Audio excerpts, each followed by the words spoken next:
அனைவருக்கும் வணக்கம். ஓம் நமச்சிவாய வாழ்க. நாதன் தாழ்வாழ்க. இமைப்பொழுதும் என் நெஞ்சில் நீங்காதான் தாழ்வாழ்க. 18 சித்தர்களில் இன்றைக்கி நம்ம சிவவாக்கியர் வாழ்க்கை வரலாறை பற்றி இன்றைக்கி நம்ம பார்க்க போகிறோம்.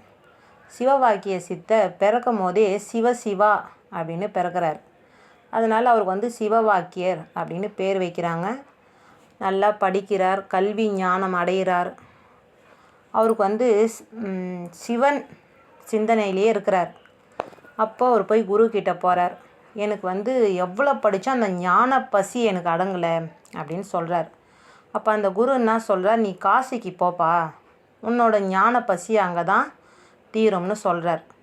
சரின்னு இவர் ஊர் நாடெல்லாம் அலைஞ்சி திரிஞ்சு கடைசியாக பாத யாத்திரையாக காசியை போய் அடைகிறார்.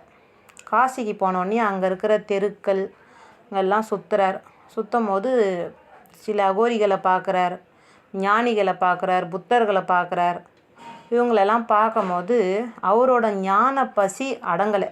அவர் மனசுக்குள்ளே ஒரு திருப்தி, அவங்க சொல்கிற போதனைகள் அவருக்கு ஒரு திருப்தி கொடுக்கல.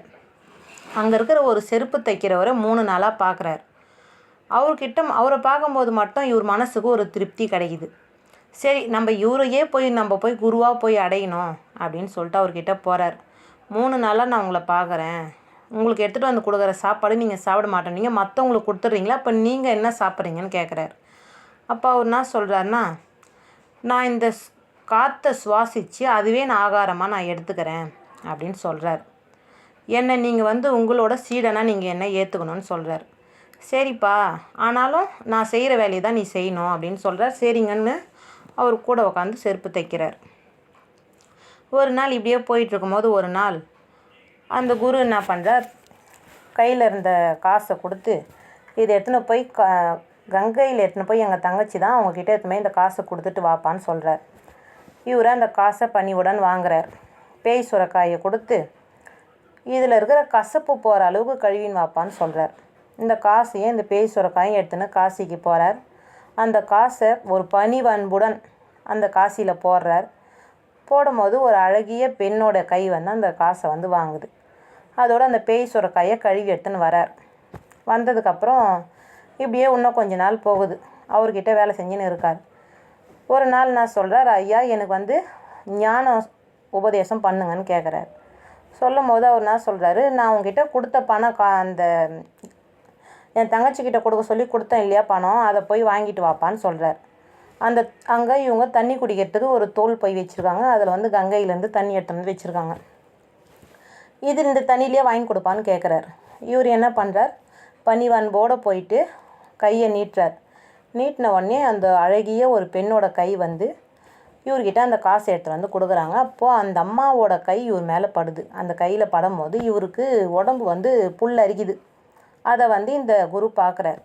பார்த்த உடனே அவருக்கு ஓம் நமச்சிவாய அப்படின்ற அந்த பஞ்சாட்சரத்தை அவருக்கு ஞான பசிக்கு அந்த வார்த்தை சொன்ன உடனே அவரோட ஞான பசி அடங்கிடுச்சு. அடங்கின உடனே நீ இல்லற வாழ்க்கையும் வாழணும், இறைப்பணியும் நீ செய்யணும் அப்படின்னு சொல்கிறார் குரு. சரிங்க ஐயா, நான் அப்படியே பண்ணுறேன்னு சொல்கிறார். அப்போ என்ன பண்ணுறார், ஒரு மணல் எடுத்து இவர் கையில் கொடுத்து அந்த பேய் சுரைக்காயை கையில் கொடுத்து இதை யார் உனக்கு அறுசுவையாக பண்ணி கொடுக்குறாங்களோ அவங்கள தான் நீ திருமணம் பண்ணணும்னு சொல்லி அனுப்புகிறார்.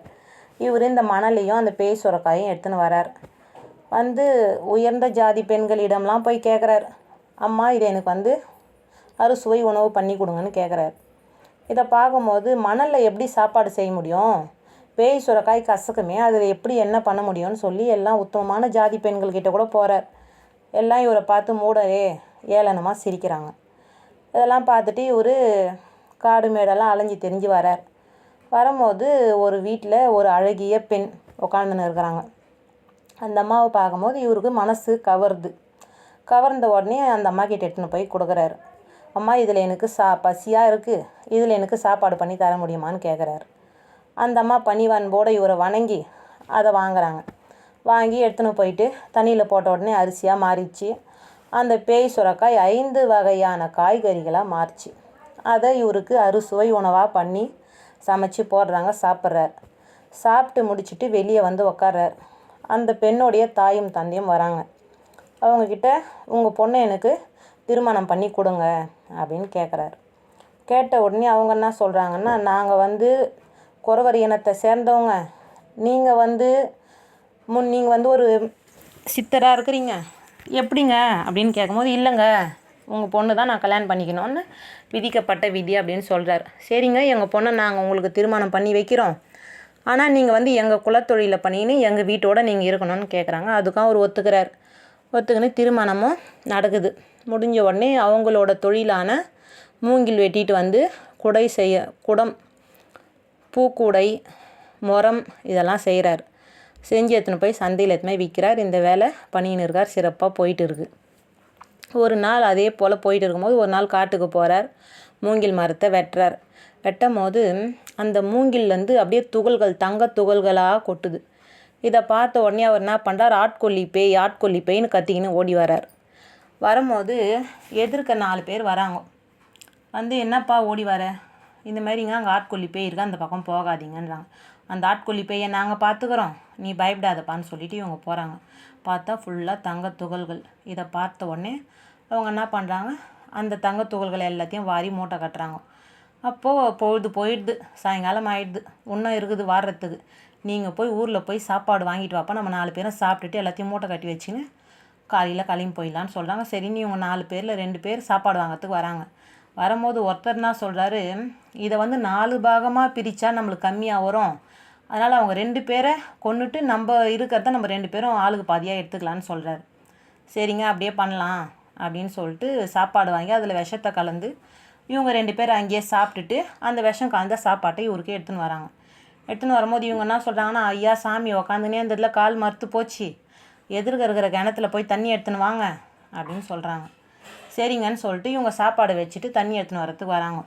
வந்தோடனே இவங்க என்ன பண்ணுறாங்க, 2 பேரையும் கிணத்துல பிடிச்சி தள்ளிட்டு மேலே எழுந்து வர முடியாத அளவுக்கு கல்லுங்களை எடுத்து அவங்க மேலே போடுறாங்க. போட்டோடனே அவங்க அந்த கிணத்துலேயே இறந்துடுறாங்க. இவங்க 2 பேர் வந்து அந்த சாப்பாட்டை சாப்பிட்றாங்க. சாப்பிட்டு முடிச்சு இவங்களும் இறந்துடுறாங்க. மறுநாள் காலையில் சிவவாக்கியர் வரார், பார்க்குறார். பார்த்த உடனே நான் அப்போவே சொன்ன ஆட்கொல்லி பேயின்னு சொல்லிட்டு இவங்க கேட்கலன்னு சொல்லிட்டு வந்துடுறார். வந்து இப்படியே கொஞ்ச நாள் போயிட்டு இருக்குது. அப்போ என்ன பண்ணுறார், போகிறார். இவரோட அந்த ஞானத்தை பார்த்து இவரோட அந்த சிவவாக்கியர் கீரை கிளின்னு இருக்கார். அப்போது மேலே கொங்கண சித்தர் போகிறார். போகும்போது இவரை பார்த்து அவர் கீழே இறங்கி வரார். வந்து, என்னப்பா கீரை கிளின்னு இருக்க அப்படின்னு சொல்லிட்டு இவரை பார்த்துட்டு இவரோட குடிலுக்குள்ளே வந்து இவரை வந்து நலம் விசாரிச்சுட்டு அவர் கிளம்பி போயிடுறார்.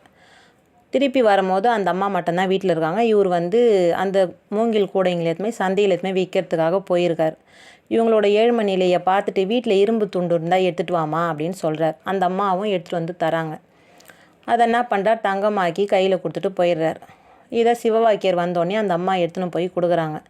இதை பார்த்துட்டு, இது ஆட்கொல்லி பேய், இது நம்மளுக்கு வேணாம், இதை எதுவுமே கிணத்துல போட்டுருன்னு சொல்கிறார். அந்த அம்மாவும் எதுவுமே போட்டு வந்துடுறாங்க. ஆனால் இவருக்கு மனசுக்குள்ளே ஒரு சின்ன சஞ்சலம். ஒரு வேளை இவங்க ஆசைப்பட்டு தான் அவர் கொடுத்துருப்பாரோ அப்படின்றதுனால சிவவாக்கிய சித்தரும் தங்கம் செய்யறதுல வந்து நல்ல கை தேர்ந்தவர்.